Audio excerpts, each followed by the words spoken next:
The champagne flute slipped from my sister's hand, shattering against the marble patio. 50 guests froze, eyes darting between Lydia's pale face and the children's book trembling in her 8-year-old son's hands. But I'm getting ahead of myself. What you're about to hear isn't just about a family revelation at a birthday party. It's about 20 years of silence and the kind of valor that doesn't announce itself until the perfect moment arrives. Hey everyone, I'm Dara Wykes, a proud veteran of the U.S. Army, where I've spent over 2 decades serving my country in ways that taught me the true meaning of valor, not the loud, flashy kind, but the steady, unyielding force that gets you through the toughest battles. If you're new here, hit that subscribe button and turn on notifications so you don't miss out on these empowering tales. Today, I've got a story that'll make you cheer for the underdog who was never really an underdog at all. Picture this, a fancy birthday party where your own sister drags your name through the mud in front of her snobby friends, calling you a failure right to your face, only for her 8-year-old son to drop a truth bomb that leaves everyone speechless. Stick around because this one's got family drama, hidden successes, and a satisfying twist that'll have you pumping your fist.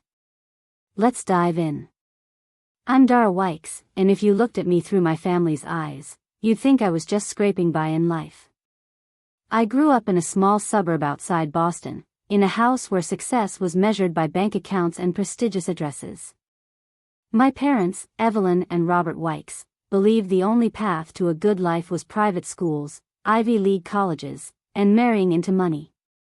My younger sister, Lydia, bought into that hook, line, and sinker. She was 3 years my junior, always the golden child, pretty, sociable, ambitious. She glided through Brookdale Preparatory Academy like she owned it, her calendar filled with country club tennis and debutante balls. Me? I was the odd one out.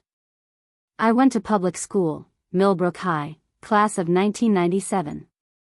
Mom would sigh dramatically at my report cards, saying, "Dara, dear, not everyone is cut out for the big leagues. Have you thought about something practical, like secretarial work or nursing?" While Lydia charmed her way through society, I buried myself in history books and strategy games, dreaming of something bigger, serving my country, making a real difference.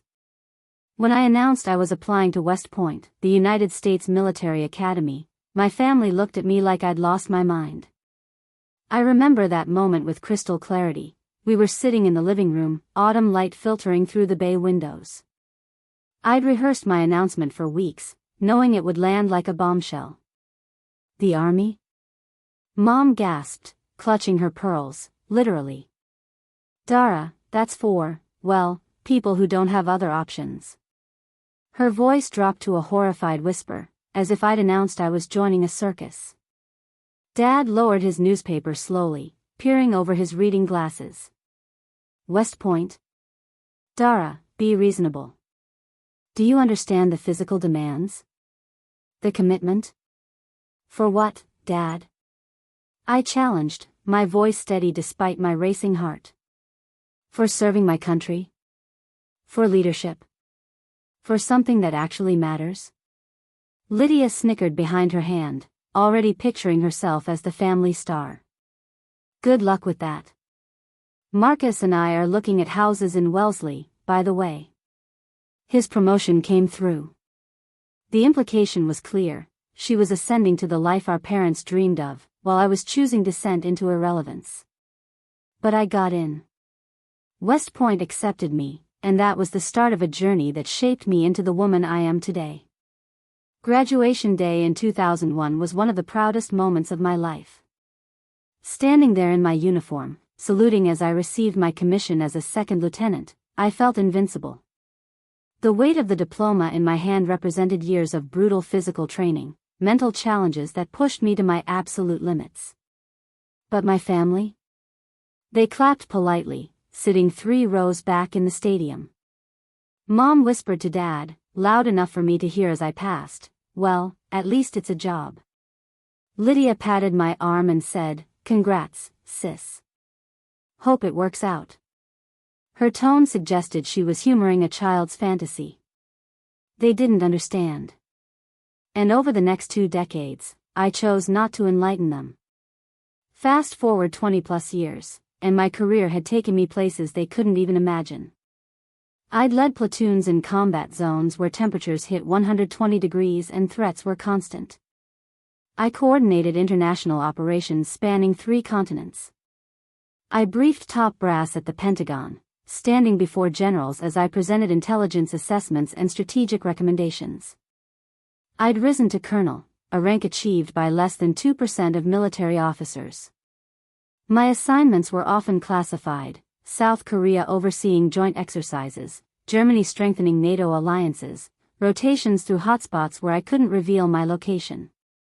There was Afghanistan, where my convoy took enemy fire on a supply route. Bullets pinged off our vehicles, dust choked the air, but I kept my voice calm over the radio, directing my team with precision. We extracted wounded soldiers under fire, and I earned a Bronze Star for valor that day, though I never mentioned it to my family. 6 months embedded with special operations. Pentagon tours where generals sought my counsel. NATO assessments across Europe. I'd earned medals for valor, commendations from 4-star generals, and the respect of soldiers who'd follow me anywhere. But I never bragged. In the Army, you don't do it for glory, you do it for the mission, for your team, for the greater good. My life was modest: apartment in Alexandria, Virginia, with second-hand furniture. A reliable old Jeep pushing 200,000 miles. No fancy vacations or designer clothes. But I was content. Fulfilled. Valor isn't about showing off, it's about showing up. Lydia, meanwhile, had built the life Mom always dreamed of. She married Marcus, a hedge fund executive pulling in 7 figures. They bought a sprawling mansion in Wellesley, complete with marble countertops, a wine cellar, and ridiculous white columns out front. Their kids, Ethan and little Olivia, attended Brookside Academy, where annual tuition could fund a small army. Lydia's days were charity galas, PDA meetings, and Instagram posts of her perfect family. She measured success in likes, connections, and net worth. And in her eyes, and Mom's, I was the cautionary tale. The sister who chose poorly by going public school, joining the military, and staying single. They never said it outright, but it was there in every interaction. At family dinners, Lydia would introduce me with a particular tone. "This is my sister Dara. She's in the Army." The pause was loaded, implying it was a last resort. She'd ask questions laced with pity. "How's the pay these days? Do you get benefits? Have you thought about retiring and doing something more stable?" Gifts were telling: a budget planner, a book on reinventing your career after 40, gift cards to discount stores while she carried Neiman Marcus bags. Invitations to her upscale events trickled to nothing. "Oh, Dara, the gala is just boring finance people, you'd hate it. And it's black tie, so you probably don't have anything appropriate anyway." Mom's Instagram was filled with my beautiful daughter Lydia and her family, but pictures of me were rare and always vague. My daughter Dara, home from her travels. Never, Colonel Dara Wykes. Never, my daughter, the military officer. When the invitation to Ethan's 8th birthday party popped up in my email, forwarded through secure channels while I was wrapping up a NATO assessment in Kosovo, I felt that familiar tug. Duty. Not just to country, but to family. I hadn't been home in nearly a year. Kosovo had followed 4 months in South Korea, 3 months in Germany, 6 weeks in classified locations. My family knew none of it. To them, I was traveling for work, probably pushing papers at some dusty base. I stared at the pink, glittery invite, dinosaur theme, catered lunch, bounce house, upscale casual, dress code, and sighed. 11 months away, and this was my welcome back. I RSVP'd yes, booked a red-eye with layovers in Frankfurt and New York, and touched down at Logan Airport at dawn on party day. Jet-lagged but determined, I grabbed civilian clothes from my storage unit, simple blouse, slacks, flats. I stood there staring at my dress uniform hanging in its garment bag. The navy jacket with rows of ribbons, the silver eagle insignia. For a moment, I considered wearing it, showing up and watching their faces change. But no. No uniform. Let them continue their assumptions a little longer. By 1 p.m. sharp, I was at Lydia's door, gift in hand, a history book on American military heroes for Ethan. Little did I know how pivotal that book would be. Lydia opened the door, impeccable as always, designer dress that probably cost more than my monthly rent, flawless makeup, hair in a chic updo. Dara. You made it. Come in, come in. Her eyes flicked over my outfit in a fraction of a second, acceptable, but not impressive. She hugged me loosely, the kind that doesn't wrinkle clothes. The kids will be thrilled. Ethan's been asking about his adventurer aunt. Even that nickname carried an edge, adventurer, like I was perpetually unemployed and bumming around the world. I stepped into the foyer that could swallow my apartment. The house was a showpiece, vaulted ceiling soaring 2 stories high, crystal chandeliers that probably cost more than my annual salary, original art on the walls with subtle spotlights.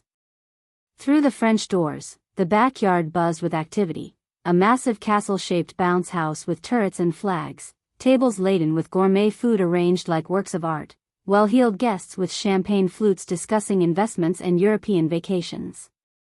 Marcus greeted me with a firm handshake, his Rolex glinting in the afternoon sun. Good to see you, Dara. Still globetrotting? His tone was friendly enough, but there was that familiar edge of dismissal. I nodded. Something like that. Olivia hugged my leg, babbling excitedly about princesses and her new dress. Ethan bounded in wearing a dinosaur crown that sparkled with glitter. Aunt Dara. Did you bring me something from wherever? His eyes were bright with genuine curiosity. I laughed and handed him the book. Yep, kiddo. Heroes and battles, your kind of stuff. His eyes lit up as he flipped through it briefly, pausing at a picture of soldiers raising the flag at Iwo Jima, then at a female pilot. Cool. Can I show my friends? Of course, I said, ruffling his hair. He scampered off, clutching the book to his chest, and I felt warmth in my chest. At least the kids saw me without filters. The party was in full swing, kids shrieking, adults discussing stock markets and vacation homes. Lydia pulled me into a circle of 4 women in tailored outfits, dripping with jewelry, their husbands nearby in expensive casual wear. Everyone, this is my sister, Dara, she said, her voice bright but brittle. She's just back from overseas work. One woman tilted her head. Oh, how interesting. What do you do exactly? Before I could answer, Lydia jumped in. Oh, Dara's in the military. She went to public school, Millbrook High, remember that place, and turned out fine for her level. Not everyone needs fancy academies like Brookside to succeed, right? The words landed like a grenade. Turned out fine for her level. It was her way of saying I'd plateaued, that public education and army life had capped my potential. The group nodded sympathetically. One man chuckled, hey, someone's got to keep the bases running. Another woman patted my arm. It must be so rewarding, contributing in your own way. The benefits are decent, aren't they? I felt heat rise in my cheeks, my jaw tightening. But years of military discipline kicked in. I'd faced enemy fire and hostile situations. This was nothing. I didn't correct them. Valor means choosing your battles, and this wasn't one worth fighting, yet. If you'll excuse me, I said with a controlled smile, I need to grab a drink. As I walked away, my mind flashed to real battles. Afghanistan, leading a convoy under fire. Pentagon briefings before generals. South Korea when a training exercise went sideways and I coordinated 3 units to prevent disaster. Those moments defined me, not this petty judgment. But it hurt, coming from blood.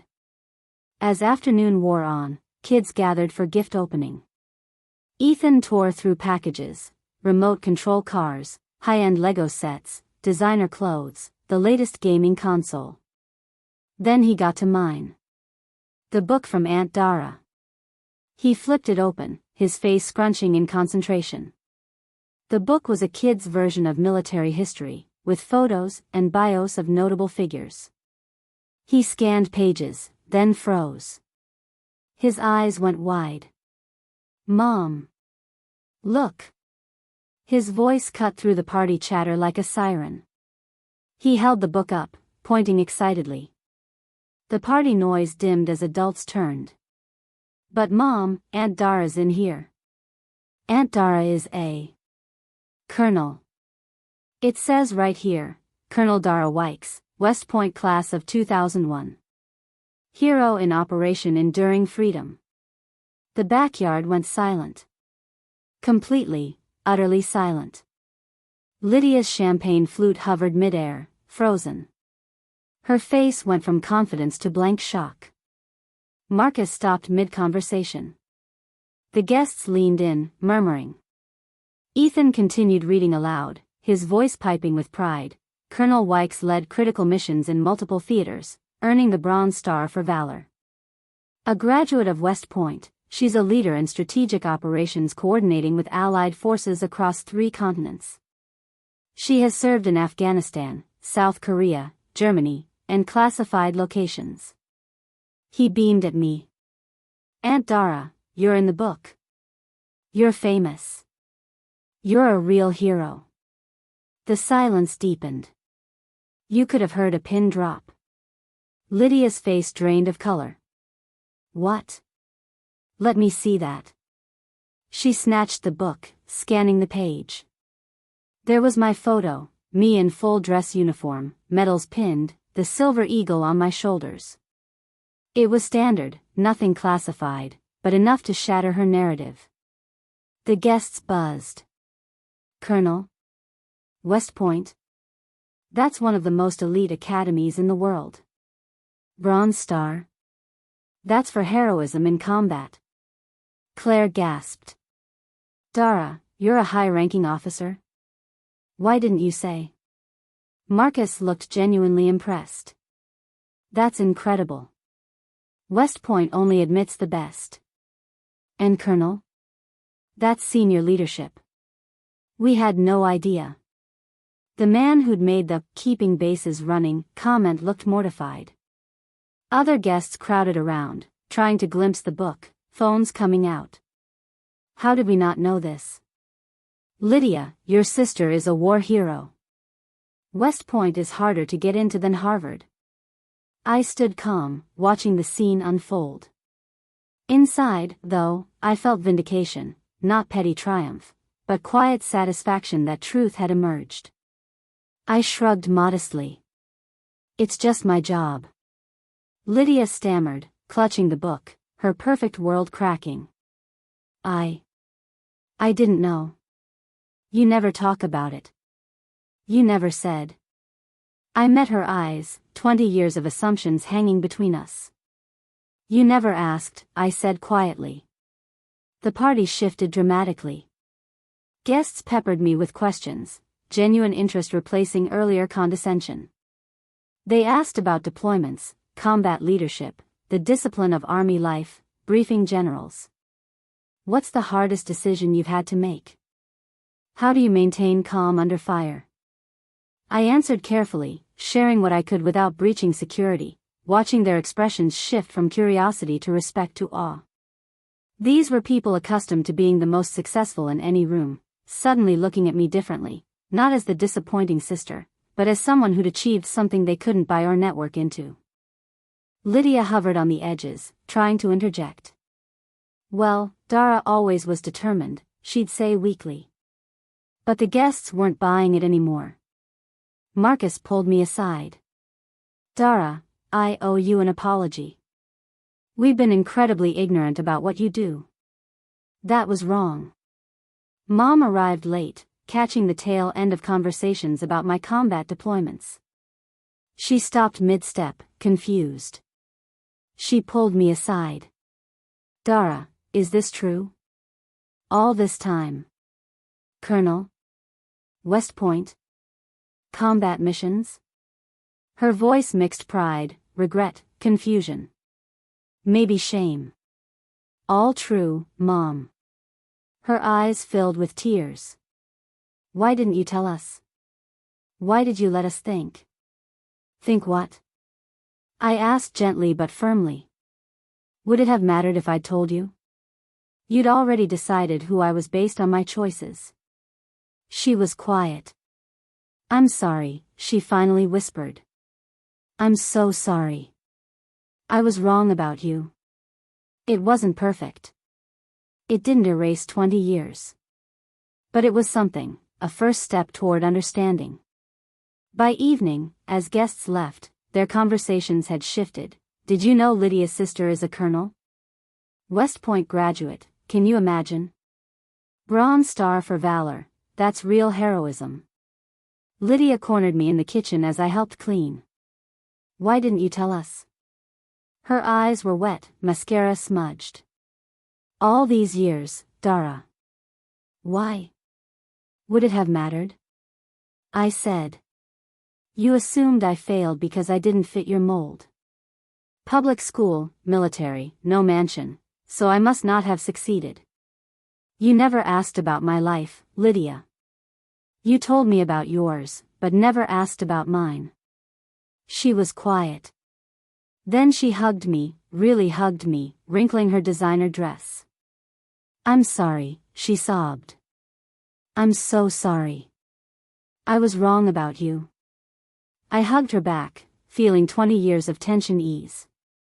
I know. It wasn't perfect healing. But it was a start. That day taught me valor isn't always on the battlefield. Sometimes it's in standing tall amid doubt, maintaining dignity when judged, letting your actions speak louder than protests. Sometimes it's in the patience to let truth reveal itself in its own time. For 20 years, I could have forced the revelation. I could have shown up in uniform, thrown my rank in their faces. But that's not valor, that's ego. True valor is continuing the mission regardless of recognition, serving without fanfare, letting your work speak for itself. The real victory wasn't in their shocked faces or stammered apologies. It was in knowing, all along, who I was and what I'd accomplished. It was in the lives I'd saved, the soldiers I'd led, the missions I'd completed. It was in the flag I saluted, the oath I'd kept, the values I'd upheld. If you're facing judgment from family or anyone who thinks they know your worth based on superficial measures, remember this: your value isn't defined by others' limited views. You don't need their validation to be successful. You don't need their approval to be worthy. Live your truth. Serve your purpose. Whether that's in uniform or any other calling that gives your life meaning. And let the reveals happen naturally, because truth has a way of emerging when it's needed most, delivered by an 8-year-old reading a children's book at a birthday party. Stay strong. Stay true. And remember, valor isn't loud. Valor is showing up, day after day, doing what needs to be done, whether anyone's watching or not. If this story resonated with you, hit that like button and drop a comment sharing your own triumph tales, times when you proved doubters wrong or stayed true to yourself. Subscribe for more stories of resilience, courage, and the quiet strength that defines true success. Until next time, this is Colonel Dara Wykes, reminding you that real success isn't measured by others' yardsticks. It's measured by the values you uphold and the difference you make. Stay strong, stay proud, and never let anyone define your worth.